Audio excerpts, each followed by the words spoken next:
Hi hello. അപ്പോൾ ഇന്നത്തെ ഈ ഒരു വീഡിയോയിൽ നമ്മൾ ട്രേഡിങ്ങിനായിട്ട് ഉപയോഗിക്കുന്ന ഏത് ചാർട്ടാണോ ആ ഒരു ചാർട്ടിലെ എന്തൊക്കെ കാര്യങ്ങൾ നമ്മൾ ശ്രദ്ധിക്കണം. ഓക്കെ, ഇത് നമ്മൾ ട്രേഡ് ചെയ്യാൻ ഉപയോഗിക്കുന്നത് ഏത് ചാർട്ടും ആയിക്കോട്ടെ, ഇന്ന ചാർട്ടിൻ്റെ ആ പേരും കാര്യങ്ങളും ഒന്നും നോക്കണ്ട. നിഫ്റ്റി ആയിക്കോട്ടെ, ബാങ്ക് നിഫ്റ്റി ആയിക്കോട്ടെ, അല്ലെങ്കിൽ ഫോറക്സ് ആയിക്കോട്ടെ, ക്രിപ്റ്റോ ആയിക്കോട്ടെ, ഏതോ ആയിക്കോട്ടെ, ആ ഒരു ചാർട്ട് നമ്മൾ എൻട്രി എടുക്കുന്നതിന് മുമ്പ് കുറച്ച് കാര്യങ്ങൾ നമ്മൾ നല്ല രീതിയിലൊന്ന് ശ്രദ്ധിച്ചിരിക്കണം. ഫസ്റ്റ് പോയിൻ്റ് എന്ന് പറയുന്നത്, ഈ ഒരു ചാർട്ടിനെ നമ്മൾ പ്ലെയിൻ ആയിട്ട് തന്നെ ഇട്ടിരിക്കുക. ഓക്കെ, പ്ലെയിൻ ആയിട്ട് തന്നെ ഇട്ടിരിക്കുക എപ്പോഴും. അല്ലാതെ ഇപ്പം നമ്മൾ നോക്കുകയാണെന്നുണ്ടെങ്കിൽ ചിലർ ചെയ്യുന്ന സ്റ്റഡികൾ കാണാം. ഇപ്പം ഇവിടെ ഒരു സപ്പോർട്ട്, അല്ലെങ്കിൽ ഇവിടെ ഒരു റെസിസ്റ്റൻസ് നേരത്തെ, അല്ലെങ്കിൽ അവിടെ ഒരു സപ്പോർട്ട് എടുത്തു, ഇവിടെ ഒരു റെസിസ്റ്റൻസ് ആയിരുന്നു. ഇങ്ങനെ ഈ ചാർട്ട് നോക്കുമ്പോൾ ഫുൾ ഇതേ കണക്ക് വരകളും കുറികളും മാത്രമേ കാണൂ. ഇങ്ങനെ ഒരിക്കലും ഇട്ട് വെച്ചേക്കണ്ട, നമുക്കിത് കൺഫ്യൂഷൻ ഉണ്ടാക്കത്തേ ഉള്ളൂ. ഇങ്ങനെ ഇട്ട് വെച്ചിരുന്ന നമുക്ക് എപ്പോഴും ആവശ്യം ഒരു മാർക്കറ്റ് ഏത് റേഞ്ചിലാണോ നിൽക്കുന്നത് അതാദ്യം നമ്മൾ ശ്രദ്ധിക്കുക. മാർക്കറ്റ് നിൽക്കുന്ന റേഞ്ച്, ഇപ്പം ഈ ഒരു നിഫ്റ്റി നോക്കുകയാണെന്നുണ്ടെങ്കിൽ ഇതിപ്പോൾ ഈ ഒരു ചാർട്ട് നിൽക്കുന്നത് എവിടെയാണ്? 25,797 98 എന്ന് പറയുന്ന ആ ഒരു റേഞ്ചിനടുപ്പിച്ചാണ് മാർക്കറ്റ് നിൽക്കുന്നത്. അപ്പോൾ ഇതൊരു 1 hour ടൈം ഫ്രെയിമാണ്. അപ്പോൾ ഈ ഒരു ടൈം ഫ്രെയിമിൽ നോക്കുമ്പോൾ നമുക്ക് എന്ത് കാണാം? മാർക്കറ്റ് ഇവിടെ ഒരു സപ്പോർട്ട് ഏരിയ ആയിരുന്നു. ഓക്കെ, ഇനി താഴത്ത് വരികയാണെങ്കിൽ ഇവിടെ ഒരു ഗ്യാപ്പ് ഉണ്ടായിരുന്നു. ആ ഗ്യാപ്പ് ഏരിയയിൽ വന്നിട്ടാണ് മാർക്കറ്റ് ഇപ്പം ജസ്റ്റ് ഒരു പുൾ ബാക്ക് എടുത്ത് നിൽക്കുന്നത്. ഇനി താഴത്തോട്ട് വന്നാൽ ഈ ഒരു ലോ ഉണ്ട്. അപ്പോൾ ഒരു ഹയർ ടൈം ഫ്രെയിമിൽ 1 അവറിലെ ഒരു ഹയർ ടൈം ഫ്രെയിമിൽ ഇമ്പോർട്ടൻസ് ആയിട്ടുള്ള ഒരു സപ്പോർട്ട് നമ്മളവിടെ മാർക്ക് ചെയ്തിട്ടേക്കുക. ഓക്കെ, ഇനി അതുപോലെ തന്നെ ഈ 1 അവറിൽ നോക്കുമ്പോൾ അവസാനം ഒരു പുൾ ബാക്ക് എടുത്ത ഹൈ ഏതാണ് നോക്കുമ്പോൾ നമുക്ക് മനസ്സിലാക്കാം, ഇവിടെയാണ്. ഓക്കെ, കാരണം എന്താ? മാർക്കറ്റ് മേളിൽ നിന്ന് ഇറങ്ങി താഴെ വന്നു, തിരിച്ച് മേപ്പോട്ട് കയറാൻ നോക്കി, താഴെ വന്നു. ഇവിടുന്നാണ് ഒരു ബൈയിങ് പ്രഷർ കാണിച്ചിട്ട് മാർക്കറ്റ് താഴത്തോട്ട് വന്നു. ഓക്കെ, അപ്പോൾ തിരിച്ച് മേപ്പോട്ട് കയറുമ്പോഴുള്ള ഫസ്റ്റ് റെസിസ്റ്റൻസ് അതാണ്. അപ്പോൾ 1 അവറിൽ ഈ ഒരു സ്റ്റഡിയാണ്. അപ്പം മാർക്കറ്റ് നിൽക്കുന്നത് ഇത്രയും ഈ ഒരു റേഞ്ചിലാണ്. അപ്പോൾ ഇനി മാർക്കറ്റ് മേളിലോട്ട് പോകണമെന്നുണ്ടെങ്കിൽ ഈ ഒരു ഹൈക്ക് മേളിൽ പോകണം, അല്ലാന്നുണ്ടെങ്കിൽ ഈ ഒരു ലെവലിന് താഴത്തോട്ട് വരണം. ഓക്കെ, ഒന്നെങ്കിൽ ഈ ഒരു ഹൈക്ക് മേളിൽ പോകണം, അല്ലെങ്കിൽ ഈ ഒരു ലോയ്ക്ക് താഴത്ത് വരണം. അപ്പോൾ താഴത്ത് വരികയാണെങ്കിൽ അടുത്തൊരു സപ്പോർട്ട് ഏരിയ ഇവിടെയാണ്. അപ്പം നമുക്ക് ഇത്രയും പോയിന്റ് മതിയെന്നേ. ഓക്കെ, പിന്നെ ഇതിനകത്ത് എന്തെങ്കിലുമൊക്കെ പാറ്റേൺസുകൾ ഹയർ ടൈം ഫ്രെയിമിലുണ്ട് എങ്കിൽ അതൊന്ന് നമ്മൾ നോട്ട് ചെയ്തിരിക്കണം. എന്തെങ്കിലും പാറ്റേണുകൾ ഹയർ ടൈം ഫ്രെയിമിലുണ്ടെങ്കിൽ അതൊന്ന് നോക്കിയേക്കുക. ഇപ്പോൾ ഹയർ ടൈം ഫ്രെയിമിൽ ജസ്റ്റ് ഒരു 4 അവറിൽ നമ്മൾ പോവുകയാണെന്നുണ്ടെങ്കിൽ, നിഫ്റ്റി നോക്കുകയാണെങ്കിൽ ഈ ഒരു ചാർട്ട് നോക്കുമ്പോൾ താഴെ ഇവിടെ ഒരു ലോ വെച്ചിട്ട് അടുത്ത് ഇവിടെ ഒരു ലോ വന്നിട്ട് നല്ലൊരു ബിഗ് മൂവ് പോയതാണ്. അപ്പോൾ ഇവിടുന്ന് മുകളിലോട്ട് ഇങ്ങനെ ഒരു ട്രെൻഡ് ലൈൻ നമുക്ക് കൊടുക്കാം. അതുപോലെ മേളിൽ നോക്കുകയാണെങ്കിൽ അവസാനം ഇവിടുന്ന് ഈ ഒരു പോയിന്റ് ഇവിടെ വന്നിട്ട് ഒരു സെല്ലിംഗ് പ്രഷർ വന്ന ഏരിയ. അപ്പോൾ ആ പോയിന്റിനെയും കൂടെ കണക്ട് ചെയ്ത് മുകളിലോട്ട് കൊടുത്തു. ഓക്കെ, അപ്പോൾ ഇത് 1 അവറിൽ തന്നെ നമുക്ക് നോക്കാൻ വേണമെന്നുണ്ടെങ്കിൽ ഈ ഒരു പാറ്റേൺ. അപ്പോൾ ഇങ്ങനെ ഒരു പാറ്റേണിലാണ് എന്ത് മാർക്കറ്റ് ഇപ്പം നിൽക്കുന്നത്. ഓക്കെ, ഇവിടെ ഒരു ഹൈ ഉണ്ടായിരുന്നു, അടുത്ത് ഇവിടെ ഒരു ഹൈ ഉണ്ടായിരുന്നു, മൂന്നാമത് ഇവിടെ ഒരു ഹൈ, താഴത്ത് ഇവിടെ ഒരു ലോ, ഇവിടെ ഒരു ലോ. അപ്പോൾ ഇങ്ങനെ ഒരു പാറ്റേൺ ഒരു ഹയർ ടൈം ഫ്രെയിമിൽ നോക്കുമ്പോൾ ഇങ്ങനൊരു പാറ്റേണിലും ആണ് നിൽക്കുന്നത് എന്ന് നമുക്ക് മനസ്സിലാക്കാം. അപ്പോൾ മാർക്കറ്റ് പോയിക്കൊണ്ട് നിൽക്കുന്നത് എങ്ങനെയാണ് അത് നമ്മൾ ശ്രദ്ധിക്കണം. മെയിനായിട്ട് മാർക്കറ്റ് പോയിക്കൊണ്ട് നിൽക്കുന്നത് ഹയർ ടൈം ഫ്രെയിമിൽ നോക്കുകയാണെങ്കിൽ നമുക്കറിയാം, ഡെയിലി ടൈം ഫ്രെയിമിൽ നോക്കുമ്പോൾ നമുക്കറിയാം എന്താണ്, മാർക്കറ്റ് ബുള്ളിഷ് തന്നെയാണ്. ഓക്കെ, മാർക്കറ്റ് ബുള്ളിഷാണ്. ഓൾ ടൈം ഹൈ ഇവിടെയാണ്. അപ്പോൾ ഓൾ ടൈം ഹൈക്ക് അടുത്താണ് മാർക്കറ്റ് ഇപ്പോൾ ഉള്ളത്. അത് കൂടാതെ നമ്മളിവിടെ നോക്കുമ്പോൾ അവസാനത്തെ ഒരു ഡെയിലി ടൈം ഫ്രെയിമിൽ ഒരു റെസിസ്റ്റൻസ് ഏരിയ ഇവിടെയായിരുന്നു. അപ്പോൾ ആ ഒരു റെസിസ്റ്റൻസ് ഏരിയയ്ക്കും മുകളിലാണ് മാർക്കറ്റ്. അപ്പോൾ അടുത്തൊരു മെയിൻ ഒരു റെസിസ്റ്റൻസ് ഏരിയ എന്ന് പറയുന്നത് ഓൾ ടൈം ഹൈ തന്നെയാണ്. ഓക്കെ, അപ്പോൾ ഇത്രയും കാര്യങ്ങൾ നമുക്ക് ആ ചാർട്ടിലൊരു വ്യൂ കിട്ടി, ഒരു സ്റ്റഡിക്ക് വേണ്ടി ഒരു വ്യൂ കിട്ടി. ഓക്കെ, അപ്പോൾ ഈ ഡെയിലി ടൈം ഫ്രെയിമിലുള്ള ഈ ഒരു റെസിസ്റ്റൻസ് ഏരിയ ഇവിടെ ഉണ്ട് എന്നുള്ളത് നമുക്ക് വേണമെങ്കിൽ അതിൻ്റെ കളർ വേണമെങ്കിൽ ഒന്ന് ചേഞ്ച് ചെയ്തിട്ടേക്കാം. ഓക്കെ, ഒരു ഗ്രീൻ കളർ കിടന്നോട്ടെ. ഓക്കെ, അത് ഡെയിലി ടൈം ഫ്രെയിമിലെ നല്ലൊരു റെസിസ്റ്റൻസ് ഏരിയ. അപ്പോൾ തിരിച്ച് അവിടെ വരുമ്പോൾ റെസിസ്റ്റൻസ് എന്ന് പറയുന്നത് തിരിച്ച് ബ്രേക്ക് ചെയ്ത് പോയാൽ തിരിച്ച് വരുമ്പോൾ സപ്പോർട്ടാകാനും സാധ്യതയുണ്ട്. ഓക്കെ, അപ്പോൾ ആ ഒരു ലെവലിന് നമ്മൾ സെപ്പറേറ്റ് ഒരു കളറിൽ മാർക്ക് ചെയ്ത് ഇട്ടിരിക്കുക. അപ്പോൾ നമുക്ക് മാർക്കറ്റ് അവിടേക്ക് വരുമ്പോൾ നമുക്കതൊരു വ്യൂ കിട്ടും. ഓക്കെ, ഇവിടെ നിന്ന് ഹയർ ഹൈ ഹയർ ലോയിൽ മാർക്കറ്റ് മുകളിലോട്ട് പോയത് ആ ഒരു സ്ട്രക്ചർ കറക്റ്റായിട്ട് നോക്കും. താഴെ നിന്നും മേളിൽ കയറി, ഇവിടെ നിന്നൊരു സെല്ലിംഗ് പ്രഷർ, മേളിൽ കയറി, ഇങ്ങനെയായിരുന്നു നിന്നിരുന്നത്. ഓക്കെ, ഇപ്പം എന്തായി? ഈ താഴെ വന്നിട്ട് ഇനി മാർക്കറ്റ് ഓവറോൾ ബുള്ളിഷിൽ നിൽക്കുകയാണ്, ആ ഒരു വ്യൂ നമുക്കുണ്ട്. അപ്പോൾ ഈ താഴെ വന്നിട്ട് നല്ലൊരു ബൈയിങ് പ്രഷർ വരികയാണെങ്കിൽ, താഴെ വെച്ചിട്ട് നല്ലൊരു ബൈയിങ് പ്രഷറിൽ വന്നിട്ട് ഈ ഒരു ലോയ്ക്ക് താഴത്ത് പോകാതെ ഇനി മുകളിലേക്ക് പോകുകയാണെങ്കിൽ, അവസാനത്തെ ഹൈക്കും മേളിൽ കയറി പോവുകയാണെങ്കിൽ മാർക്കറ്റ് ബുള്ളിഷിലോട്ട് തന്നെ പോകാം. അതല്ല ഈ ഒരു ലോയ്ക്ക് താഴത്ത് വരികയാണെങ്കിൽ ഈ ഒരു സപ്പോർട്ട് വരെ വരാം, അല്ലെങ്കിൽ ഡെയിലി ടൈം ഫ്രെയിമിൽ ഈ ഒരു സപ്പോർട്ട് വരെ വരാനുള്ള സാധ്യത അവിടെയുണ്ട്. അപ്പോൾ ആ ഒരു വ്യൂ നമ്മൾ നേരത്തെ തന്നെ മനസ്സിലാക്കി വെക്കുക. ഓക്കെ, അപ്പം മാർക്കറ്റ് ഇപ്പം നിൽക്കുന്ന ഒരു ഏരിയ വെച്ചിട്ട് നോക്കുമ്പോൾ നമുക്ക് ഇത്രയും ഒരു ഏരിയാസ് നോട്ട് ചെയ്തിരുന്നാൽ മതി. അതിൻ്റെ മുകളിലോട്ടോ താഴത്തേക്കോ പോകുമ്പോൾ അടുത്ത ലെവലുകൾ നോക്കിയിരുന്നാൽ മതി. ഓക്കെ, അപ്പം ഒരു ചാർട്ടിനെ നമ്മൾ എപ്പോഴും എൻട്രി എടുക്കാനായിട്ട് അടുത്ത ദിവസത്തേക്ക് നോക്കുമ്പോൾ ഇതേ രീതിയിൽ സ്റ്റഡി ചെയ്യണം. ഓക്കെ, നിലവിൽ എന്ത് സംഭവിച്ചു നിൽക്കുന്നു, മാർക്കറ്റ് അപ്പ് ട്രെൻഡിലാണോ അല്ലെങ്കിൽ ഡൗൺ ട്രെൻഡിലാണോ? അപ്പോൾ അപ്പ് ട്രെൻഡിലാണെങ്കിൽ ഞാനും അപ്പ് ട്രെൻഡിൽ പോവുക, ഡൗൺ ട്രെൻഡിലാണെങ്കിൽ ഞാനും ഡൗൺ ട്രെൻഡിൽ പോവുക, സൈഡ് വേസിലാണെങ്കിൽ ഒന്നുകിൽ വെറുതെ ഇരിക്കാം, അല്ലെങ്കിൽ ആ സൈഡ് വേസ് റേഞ്ചിൽ സപ്പോർട്ട് റെസിസ്റ്റൻസുകൾ നോക്കിയിട്ട് ചെറിയ ചെറിയ ട്രേഡുകൾ എടുക്കാം, അല്ലെങ്കിൽ ആ സൈഡ് വേസ് ബ്രേക്ക് ആവുന്ന സമയത്ത് ട്രേഡിൽ പോകാം. ആ ഒരു പ്ലാനിലായിരിക്കണം നമ്മളെപ്പോഴും നിൽക്കേണ്ടുന്നത്.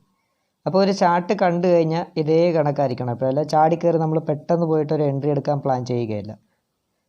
ആദ്യം ഡെയിലി ഹയർ ടൈം ഫ്രെയിമിൽ പോയിട്ട് ഡെയിലി ടൈം ഫ്രെയിമിൽ പോയിട്ട് ഒരു നല്ലൊരു സ്റ്റഡി അവിടെ നടത്തിയിരിക്കുക. മാർക്കറ്റിൻ്റെ നിലവിലെ കണ്ടീഷൻ എന്താണ്? ഓക്കെ, ബുള്ളിഷാണ്, മാർക്കറ്റ് ബുള്ളിഷാണ്. മുകളിൽ ചെന്നിട്ട് മാർക്കറ്റ് ഡെയിലി ടൈം ഫ്രെയിമിൽ ഇപ്പം 2 സ്ട്രോങ് സെല്ലിംഗ് ക്യാൻഡിൽ കാണിച്ചിട്ടുണ്ട്. പക്ഷേ ഈ അവസാനത്തെ ഹൈക്ക് മേളിൽ കയറി നിൽക്കുകയാണ്. ഈ ഒരു അവസാനത്തെ നല്ലൊരു റെസിസ്റ്റൻസിൻ്റെ മേളിൽ കയറി നിൽക്കുകയാണ് എന്നുള്ള ഒരു ചിന്തയും കൂടെ നമുക്കുണ്ടായിരിക്കണം. അപ്പോൾ മാർക്കറ്റ് അതിൻ്റെ മേളിൽ കയറി തിരിച്ച് താഴെ വരുമ്പോൾ ആ ഒരു റെസിസ്റ്റൻസിനെ പോലും സപ്പോർട്ടായിട്ട് എടുക്കാം. അവിടെ ഓവറോൾ മാർക്കറ്റ് ബുള്ളിഷിലാണ്, ഡൗണിലല്ല. ഒരു സെല്ലിംഗ് പ്രഷർ വന്നിട്ടുണ്ടെങ്കിലും മാർക്കറ്റ് ഡൗണിലല്ല. ആ ഒരു ചിന്ത നമുക്കുണ്ടായിരിക്കണം.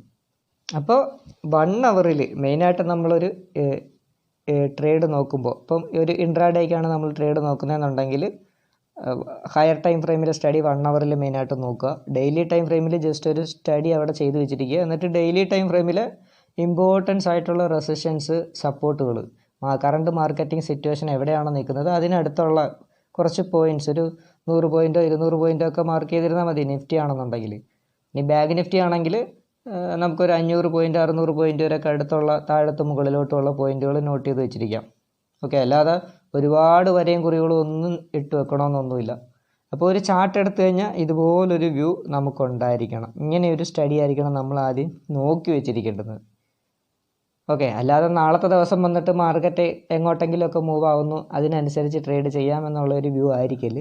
നമ്മൾ തലേന്നോ അല്ലെങ്കിൽ മാർക്കറ്റ് ഓപ്പൺ ചെയ്യുന്നതിനൊക്കെ മുന്നേ നല്ലൊരു വ്യൂ ആ ചാർട്ടിൽ ഇങ്ങനെ നമുക്ക് ഒരു സ്റ്റഡി ചെയ്ത് വെച്ചിരിക്കുക. എന്ത് സംഭവിക്കാം അവിടെ, അല്ലെങ്കിൽ ഇമ്പോർട്ടൻസ് ആയിട്ടുള്ള പോയിന്റുകൾ അവിടെ എന്തൊക്കെയുണ്ട്. ഓക്കെ, എന്നിട്ട് നമ്മൾ നേരെ 5 മിനിറ്റിൽ വരിക. 5 മിനിറ്റിൽ വരുമ്പോൾ നമുക്ക് എന്താണ്? ഓക്കെ, ഇപ്പം മാർക്കറ്റ് ഇവിടെ നിന്ന് നോക്കുകയാണെന്നുണ്ടെങ്കിൽ ഇവിടെ നിന്ന് നല്ലൊരു ബൈയിങ് പ്രഷർ പോയിട്ട് ഈ ഒരു ഹൈയിൽ നിന്നാണ് മാർക്കറ്റ് ഈ ഒരു ലോ വരെ വന്നത്. ഓക്കെ, അപ്പോൾ ഇവിടെ നോക്കുമ്പോൾ ഇവിടെ നിന്ന് മാർക്കറ്റ് ഈ ഒരു ഹൈ വരെ പോയി. ഓക്കെ, തിരിച്ച് താഴെ വരികയാണെങ്കിൽ ഈ ലോയ്ക്ക് താഴത്ത് പോകാതെ ഇവിടുന്ന് സപ്പോർട്ട് എടുത്ത് തിരിച്ച് കയറി ഈ ഒരു ഹൈക്ക് മേളിൽ കയറുകയാണെങ്കിൽ മാർക്കറ്റ് വീണ്ടും ഹയർ ഹൈ ഹയർ ലോയിലേക്ക് പോകാം എന്നുള്ളൊരു വ്യൂ അവിടെ ഉണ്ടായിരിക്കണം. കാരണം ഈ ഒരു പോയിൻ്റ് എന്ന് പറയുന്നത് ഇങ്ങനെ സംഭവിക്കുകയാണെങ്കിൽ ഈ ഒരു പോയിൻ്റ് എന്ന് പറയുന്നത് ഇവിടെ അവസാനത്തെ ഒരു ഹൈ ആണ്, ഒരു ഡബ്ല്യു പാറ്റേൺ ആയിട്ട് ക്രിയേറ്റ് ആവും. അതിൻ്റെ ഹൈക്ക് മേളിൽ കയറിയ തിരിച്ച് താഴത്തോട്ട് വരുമ്പോൾ പിന്നെ മാർക്കറ്റ് സഞ്ചരിക്കുന്നത് ഹയർ ഹൈ ഹയർ ലോയിലായിരിക്കും. ഓക്കെ, അങ്ങനെ സംഭവിച്ചാൽ ഇനി അതല്ല ഈ ഒരു ലോയ്ക്ക് താഴത്ത് വരികയാണെങ്കിൽ മാർക്കറ്റ് വീണ്ടും താഴത്തെ സപ്പോർട്ടുകളെ തേടി വരാം. ഓക്കെ, അപ്പോൾ നമുക്ക് ആ ഒരു വ്യൂ അവിടെ ഉണ്ട്, എന്ത് സംഭവിക്കാം എന്നുള്ളത്. അപ്പോൾ ആ ഒരു കാര്യങ്ങൾ നമ്മൾ നോട്ട് ചെയ്ത് വെച്ചിരിക്കുക, ഇന്ന കാര്യങ്ങളൊക്കെ ഇന്നണക്ക് സംഭവിക്കാം എന്നുള്ളൊരു വ്യൂ. ഓക്കെ, അപ്പോൾ ഇതിൻ്റെ മേളിൽ കയറി കഴിഞ്ഞാൽ അതിൻ്റെ അടുത്ത ഫസ്റ്റ് ടാർഗറ്റ് എന്ന് പറയുന്നത് ഇവിടെയായിരിക്കും. അപ്പോൾ ആ ഹൈക്ക് മേളിൽ കയറി കഴിഞ്ഞാൽ അടുത്ത റെസിസ്റ്റൻസ് നോക്കുക. അങ്ങനെ ഇവിടുന്ന് മേപ്പോട്ട് കയറി കഴിഞ്ഞാൽ മാർക്കറ്റ് പിന്നെ ഓൾ ടൈം ഹൈയും ബ്രേക്ക് ചെയ്ത് പോകാനുള്ള സാധ്യതയുണ്ട് എന്നാണ്. അത് ചിലപ്പം അടുത്ത ദിവസങ്ങളിൽ തന്നെ സംഭവിക്കണമെന്നൊന്നുമില്ല, ചിലപ്പോൾ സമയമെടുക്കാമെന്നല്ല, ചിലപ്പോൾ ഒരു 1-2 ദിവസം കൊണ്ട് കയറാം, ചിലപ്പോൾ ഒരാഴ്ച എടുക്കാം, ചിലപ്പോൾ ഒരു മാസം എടുക്കാം. പക്ഷേ ഈ ഒരു വ്യൂ അതാണ്. ഇപ്പം നിലവിലത്തെ കണ്ടീഷനിൽ മാർക്കറ്റ് നെഗറ്റീവ് ആണ് എന്നൊന്നും പറയാൻ പറ്റത്തില്ല, ബുള്ളിഷ് തന്നെയാണ്. ഓക്കെ, ഇതേ രീതിയിലൊക്കെ സംഭവിച്ചു കഴിഞ്ഞാൽ ഇങ്ങനെയൊക്കെ നടക്കാം എന്നുള്ളൊരു വ്യൂ. ഓക്കെ, അപ്പോൾ ഇത് എൻ്റെ ഒരു സ്റ്റഡിയുടെ കാര്യം പറഞ്ഞതാണ്. നമ്മുടെ ട്രേഡ് ചെയ്യുന്ന ഒരു സിറ്റുവേഷൻസ് വെച്ചിട്ട് higher high higher low, lower high lower low, support and resistance, trend line, ഈ പ്രൈസ് ആക്ഷൻ ട്രേഡിംഗ് ആണ്. ചാർട്ട് നോക്കിയിട്ടുള്ള സ്റ്റഡി പ്രകാരമുള്ള കാര്യങ്ങളാണ് ഞാനിവിടെ പറഞ്ഞിരിക്കുന്നത്. ഇത് തന്നെ കറക്റ്റായിട്ട് നടക്കണമെന്നില്ല. ഓക്കെ, 100% ഇത് തന്നെ നടക്കണമെന്നില്ല. ഇത് നമ്മുടെ സ്റ്റഡി പ്രകാരം നമ്മുടെ ഒരു വ്യൂ ആണിത്. ഓക്കെ, അപ്പോൾ ഒരു ചാർട്ട് എടുത്തു കഴിഞ്ഞാൽ ഇതേ കണക്കായിരിക്കണം നമ്മുടെ വ്യൂ എന്ന് പറയുന്നത്. എന്നിട്ട് 5 മിനിറ്റിലായിരിക്കണം പിന്നീട് നമ്മൾ നോക്കേണ്ടുന്നത്. അതുപോലെ 15 മിനിറ്റിൽ നോക്കുന്നവർക്ക് 15 മിനിറ്റിലും നോക്കാം, 15 മിനിറ്റിലും നോക്കാം. ഓക്കെ, പിന്നെ അത് നമ്മുടെ ഇൻഡെക്സ് ഒക്കെ ആണെന്നുണ്ടെങ്കിൽ അല്ലെങ്കിൽ സ്റ്റോക്കൊക്കെ ആണെന്നുണ്ടെങ്കിൽ 15 മിനിറ്റിൽ നോക്കാം. പിന്നെ ഫോറക്സ് ബിറ്റ് കോയിനകത്തോട്ടൊക്കെ പോവുകയാണെങ്കിൽ നമ്മൾ 1 അവർ തന്നെ മെയിനായിട്ടും ഒരു ഹയർ ടൈം ഫ്രെയിം സ്റ്റഡി നോക്കുക, എന്നിട്ട് 5 മിനിറ്റിൽ വരിക. കാരണം അവിടെ എന്ന് പറയുന്നത് വലിയ മൂവ്മെൻറ്റുകൾ നടക്കുന്ന സ്ഥലങ്ങളാണ് ഫോറക്സ് ബിറ്റ് കോയിൻ എന്നൊക്കെ പറയുന്നത്. നമ്മുടെ ഇന്ത്യൻ മാർക്കറ്റ് എന്ന് പറയുമ്പോൾ ഒരുപാട് വലിയ മൂവ്മെൻറ്റുകളൊന്നും അങ്ങനെ എല്ലാ ദിവസവും നടക്കത്തില്ല, ചിലപ്പോഴൊക്കെ നടക്കുകയാണെങ്കിലേ ഉള്ളൂ. രാവിലെ 9:15 ഓപ്പൺ ചെയ്തിട്ട് 3:30 ക്ലോസ് ചെയ്യുന്ന മാർക്കറ്റാണ് നമ്മുടെ മാർക്കറ്റ്. അപ്പോൾ അവിടെ അതിനനുസരിച്ചുള്ള മൂവ്മെൻറ്റേ ഉണ്ടാവും. അപ്പം ഇവിടെ നമ്മൾ ഈ പറയുന്ന ചെറിയ ടൈം ഫ്രെയിമിലുള്ള ഇത് അനലൈസ് ചെയ്തിരുന്നാലും മതി, ഒരു ഹയർ ടൈം ഫ്രെയിമിൽ സ്റ്റഡിക്ക് വേണ്ടി. പിന്നെ 1 അവർ നോക്കുകയാണെങ്കിൽ അത് ഏറ്റവും നല്ലൊരു കാര്യം തന്നെയായിരിക്കും 1 അവറിൽ നോക്കുന്നത് എന്ന് പറയുന്നത്. 15 മിനിറ്റിലും നോക്കാം, കുഴപ്പമില്ല. ഈ 1 അവറിലെ തന്നെ ഏരിയാസ് 15 മിനിറ്റിലും വരാം. ഓക്കെ, അപ്പോൾ നിലവിലിപ്പോൾ മാർക്കറ്റ് മുകളിൽ നിന്നും വന്നുകൊണ്ടിരുന്നത് ലോവർ ഹൈ ലോവർ ലോയിലാണ്. നമുക്കത് കാണുമ്പോഴേ അറിയാം, ചാർട്ട് കാണുമ്പോഴേ അറിയാം. താഴെ വന്ന് ഇവിടുന്ന് ഒരു ബൈയും പ്രഷർ വന്നു, ഇവിടുന്ന് കയറാൻ നോക്കി, വീണ്ടും താഴെ വന്നു. തൊട്ട് മുമ്പുള്ള ഹൈക്ക് മേളിൽ കയറിയാലേ മാർക്കറ്റ് മുകളിലോട്ട് പോകൂ. ആ ഒരു ചിന്തയായിരിക്കണം മാർക്കറ്റ് താഴത്തോട്ട് വരുമ്പോൾ നമുക്കുണ്ടായിരിക്കേണ്ടത്. ലോവർ ഹൈ ലോവർ ലോയിൽ വരുമ്പോൾ അവസാനത്തെ ഹൈ, ഇപ്പോൾ ഈ ഒരു ഹൈ നിന്നാണ് മാർക്കറ്റ് താഴത്തോട്ട് വന്നത്. അപ്പോൾ തിരിച്ച് ചെല്ലുമ്പോൾ ഈ ഒരു ഹൈ വരെയും റെസിസ്റ്റൻസ് ആവാം. ഇതിൻ്റെ മുകളിൽ കയറിയാൽ മാർക്കറ്റ് ഇനി മുകളിലോട്ട് പോകൂ.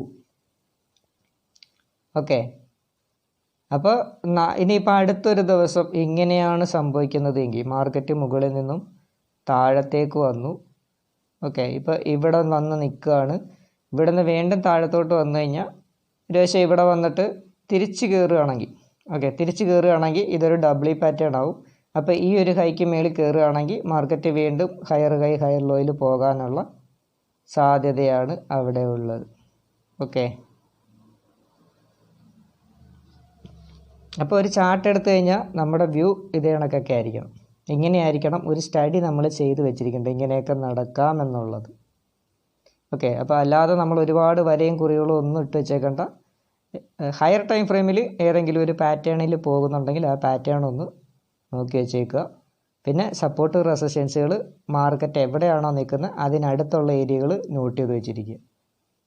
ഓക്കെ, പിന്നെ ഹയർ ടൈം ഫ്രെയിമിൽ ഏതെങ്കിലും ഇമ്പോർട്ടൻസ് ആയിട്ടുള്ള സപ്പോർട്ട് റെസിസ്റ്റൻസുകൾ ഏരിയ ഉണ്ടെങ്കിൽ അത് സെപ്പറേറ്റ് ഒരു കളറിൽ ലെവൽ മാർക്ക് ചെയ്തിടുക സെപ്പറേറ്റ് കളറിൽ. അപ്പോൾ നമുക്ക് അടുത്ത ദിവസം അത് മനസ്സിലാക്കാൻ പറ്റും. അതാണ് ഞാനിവിടെ ഒരു ഗ്രീൻ ലൈനിൽ വരച്ചിട്ടിരിക്കുന്നത്. ഡെയിലി ടൈം ഫ്രെയിമിൽ ഈ ഒരു റെസിസ്റ്റൻസ് ഏരിയയാണ് ആ ഒരു ഗ്രീൻ ലൈനിൽ മാർക്ക് ചെയ്തിട്ടിരിക്കുന്നത്, ഈ ഒരു ലെവൽ.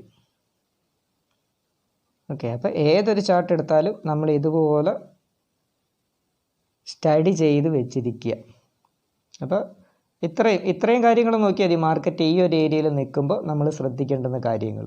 ഇത് നിങ്ങൾ ഏത് ചാർട്ട് എടുത്താലും ഇതുപോലെ തന്നെ ഒരു വ്യൂ നമ്മൾ സ്റ്റഡിയിൽ വെച്ചിരിക്കുക. ഇന്ന കണക്കൊക്കെ സംഭവിക്കാം, ഇന്നടത്തൊക്കെ സപ്പോർട്ടുണ്ട്, റെസിസ്റ്റൻസ് ഉണ്ട്, മാർക്കറ്റിൻ്റെ നിലവിലുള്ള കണ്ടീഷൻ ഇതൊക്കെയാണ്. ഓക്കെ, അപ്പോൾ അങ്ങനെ നമ്മൾ തലേന്നേ അല്ലെങ്കിൽ മാർക്കറ്റ് ഓപ്പൺ ചെയ്യുന്നതിന് മുമ്പേ ഇതേ കണക്ക് കാര്യങ്ങൾ പ്ലാൻ ചെയ്ത് വെക്കുക. അപ്പോൾ നമ്മുടെ ഒരു വ്യൂ പ്രകാരം ആ ഒരു മാർക്കറ്റ് പിന്നീട് മൂവ് ചെയ്യുകയാണെങ്കിൽ, ഓക്കെ, നമ്മുടെ ആ ഒരു വ്യൂ വെച്ചിട്ട് മാർക്കറ്റ് അതേ കണക്ക് സഞ്ചരിക്കുകയാണെന്നുണ്ടെങ്കിൽ നമ്മുടെ ആ ഒരു സ്റ്റഡിയിൽ നമുക്കൊരു കോൺഫിഡൻസ് വരുമല്ലേ. അപ്പോൾ ഇത് കണ്ടിന്യൂസ് ആയിട്ട് നമ്മൾ ചെയ്ത് വരുമ്പോൾ അതേ കണക്കൊക്കെ ഒരു 100% സംഭവിച്ചില്ലെങ്കിലും ഒരു 80%, 70% ഒക്കെ സംഭവിക്കുകയാണെങ്കിൽ നമ്മൾ സ്റ്റഡിയിൽ നല്ല ഇമ്പ്രൂവ്മെൻ്റ് ആയി എന്ന് നമുക്ക് മനസ്സിലാക്കാൻ പറ്റും. ഇങ്ങനെ ചെയ്ത് നമുക്കൊരു വ്യൂ നമ്മൾ ഉണ്ടാക്കിയെടുത്തു കഴിഞ്ഞാൽ. ഓക്കെ, നിങ്ങൾ റിയലായിട്ട് ട്രേഡ് ചെയ്തില്ലെങ്കിൽ കൂടി ഇതുപോലെ സ്റ്റഡികൾ ചെയ്ത് പോവുക. അപ്പോൾ കുറച്ച് ചെയ്ത് വരുമ്പോഴത്തേക്കിനും നിങ്ങൾക്കൊരു കോൺഫിഡൻസ് വരും. അതിനുശേഷം നിങ്ങൾക്ക് റിയലായിട്ട് ട്രേഡ് ചെയ്യുകയൊക്കെ ചെയ്യും.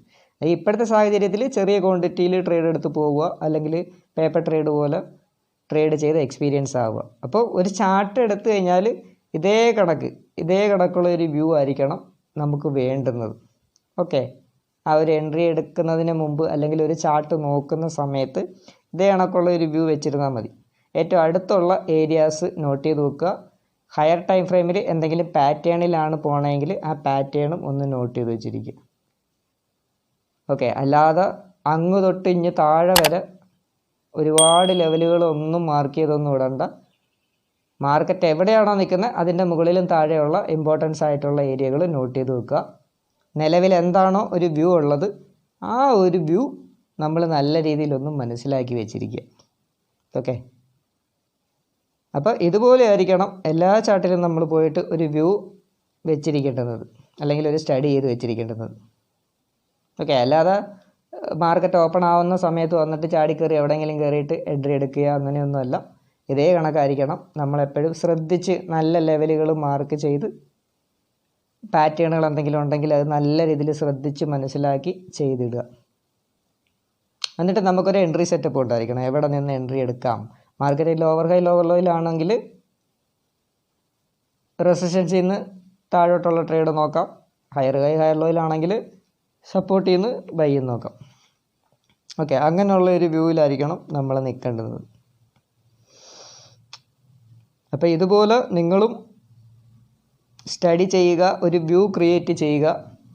അപ്പോൾ ഇത് നിങ്ങൾക്കൊന്ന് ജസ്റ്റ് ഒന്ന് ബിഗിനേഴ്സായിട്ടുള്ള ആൾക്കാർക്ക് ജസ്റ്റ് ഒന്ന് മനസ്സിലാക്കാൻ വേണ്ടിയാണ് ഈ ഒരു വീഡിയോ ചെയ്തത്. അപ്പോൾ എല്ലാവർക്കും വീഡിയോ ഇഷ്ടപ്പെട്ടു എങ്കിൽ, കാര്യങ്ങൾ മനസ്സിലാക്കാൻ പറ്റുന്നു എങ്കിൽ, ഇതുപോലുള്ള കാര്യങ്ങൾ നിങ്ങൾക്ക് ഇനിയും വേണമെന്നുണ്ടെങ്കിൽ കമൻസായിട്ട് അറിയിപ്പിക്കുക. അതുപോലെ വീഡിയോ ഇഷ്ടപ്പെട്ട് കഴിഞ്ഞാൽ ലൈക്ക് ചെയ്യുക. ഓക്കെ, ഈ വീഡിയോ കൊണ്ട് നിങ്ങളുടെ കയ്യിൽ നിന്ന് ലൈക്കോ കമൻറ്റോ മാത്രമേ നമുക്ക് കിട്ടുന്നുള്ളൂ. അപ്പോൾ അത് കാണുന്ന എല്ലാവരും പരമാവധി ഒരു ലൈക്കും ഒരു കമൻറ്റും ഇട്ടിരിക്കുക. ഓക്കെ, അപ്പം അടുത്തൊരു വീഡിയോ ആയിട്ട് നമുക്ക് വീണ്ടും കാണാം.